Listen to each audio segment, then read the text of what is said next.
హరీష్ రావు అంటే రేవంత్ రెడ్డికి ఏమవసరమే ఎవరంటే ఉండేది? ఇలా మా ఇంట పడ్డానికి తాతలాడుతున్నారు జనంగా. మేమెవరంటే ఉండే అవసరం మాకేమున్నది? కవిత కోన్కిస్కా మాకు, హరీష్ రావుతో మాకు సంబంధం ఏంది? బీజేపీ అవినీతి పరులందరూ కూడా ఒకే కోణంలో చూస్తాం మేము. రేవంత్ రెడ్డి అనే వారికి ఇవాళ ఎవరినో ఎంట్రేస్కి రావాల్సిన అవసరం కానీ, ఎవరినో వత్తాసు పలకాల్సిన అవసరం కానీ మాకు లేదు. మా ప్రభుత్వం చిత్తశుద్ధితో ఉంది, ప్రజలకు ఇచ్చిన మాట నిలబెట్టుకుంది కాబట్టి ఇలా విచారణ జరిపాము, వాస్తవాలు బయటకు తీసుకొచ్చాము.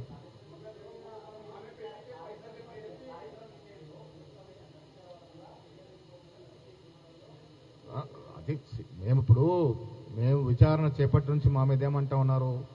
రేవంత్ రెడ్డి గారు కక్షపూరితంగా కేసీఆర్ మీద కక్ష కట్టి ఈ విచారణ చేపడుతున్నారండి. ఎందుకు విచారణ చేపట్టాం?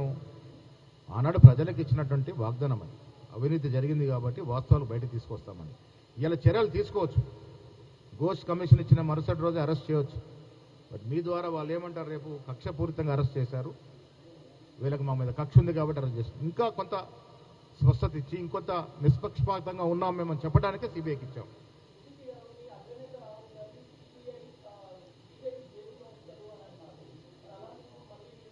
డెఫినెట్గా కొన్ని సందర్భాల్లో ఆ రకంగా వివరించింది సిబిఐ. ఈరోజు కూడా కట్టుబడి ఉన్నాం. సిబిఐ కానీ ఈడీ కానీ ఇంకో ఏజెన్సీ లేదు కదా. కేంద్రంలో ఉన్నట్టు ఏజెన్సీ సిబిఐ కాబట్టి సిబిఐకి ఇవ్వాల్సి వచ్చింది.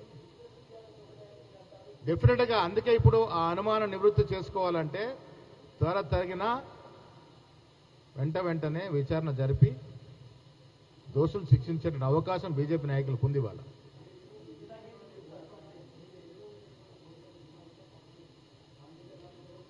హైకోర్టు ఏం చెప్పింది? 7th తదుపరి విచారణ వరకు ఆపాలని చెప్పింది. కోర్టు నిర్ణయం ప్రకారమే మీరైనా మేమో నడుచుకోవాలి. కోర్టు 7th ఏమి ఇస్తుందో చూద్దాము. ఫైనల్గా కోర్టు డైరెక్షన్ ప్రకారం పోతుంది. మా కర్తవ్యం పూరించినాము. ఘోష్కి ఒక పేరుంది, అందుకే ఘోష్ గారిని నియమించడం జరిగింది కమిషన్గా. నీతి నిజాయితీపడి నిబద్ధతల జడ్జి కాబట్టి జస్టిస్ వారికి ఇవ్వడం జరిగింది. కమిషన్లో ప్రూఫ్తో సహా లెక్కలతో సహా బయటపెట్టినారు. ఆషామాషిగా రిపోర్ట్ తయారు కాలే. కొన్ని వేల మందిని విచారించినారు.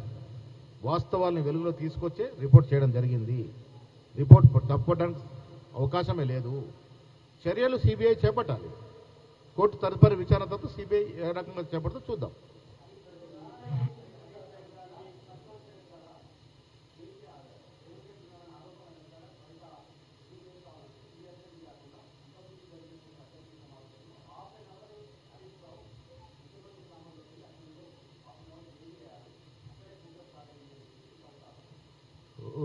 అసెంబ్లీ నడిచేటప్పుడు ప్రతి శాసనసభ్యుడికి ముఖ్యమంత్రి కలిసే అవకాశం ఉంటుంది.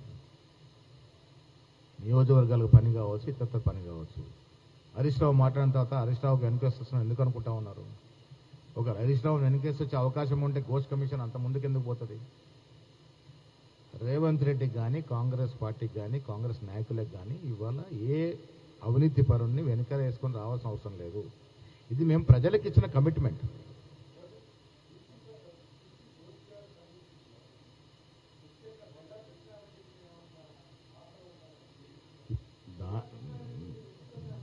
ఇప్పుడు నేను కూడా డీటెయిల్గా రిపోర్ట్ చదవలేదు.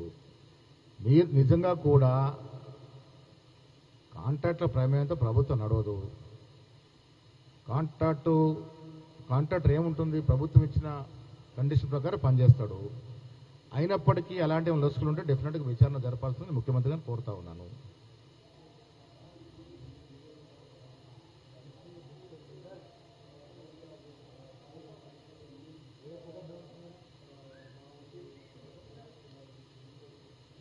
నాకు తెలిసి సరే నేను కూడా కేసీఆర్ కుటుంబం ఏదో 3 ముక్కలు అడ్డవుతుంది, 4 ముక్కలు అనుకుంటున్నా. కానీ ఇప్పుడు కొత్తగా నాకు వస్తున్న అనుమానం అంటే కేసీఆర్ కుటుంబం అంతా ఒకటే. ఈ కవిత ఎపిసోడు, హరీష్ రావు ఎపిసోడ్ అంతా కూడా నాటకంలో భాగమే అనిపిస్తూ ఉంది. ఇప్పుడు దోచిన సొత్తు అందరూ పంచుకున్నారు. వాటాల్లో హెచ్చు తక్కువలు ఉంటే ఉండొచ్చు. ఇప్పుడు అందరం కలిసి లోపలికి పోతున్నాం కాబట్టి అందరం ఏకమై మనల్ని మనం కాపాడుకోవాలనేటువంటి ఒక డ్రామాలో భాగంగానే కవిత ఈ రకంగా మాట్లాడింది నేను అనుకుంటా ఉన్నాను. 10th క్లాస్ పిల్లర్ని అంటే చెప్తారండి, ముఖ్యమంత్రి గారు ప్రమేయం లేకుండా ఆనాడు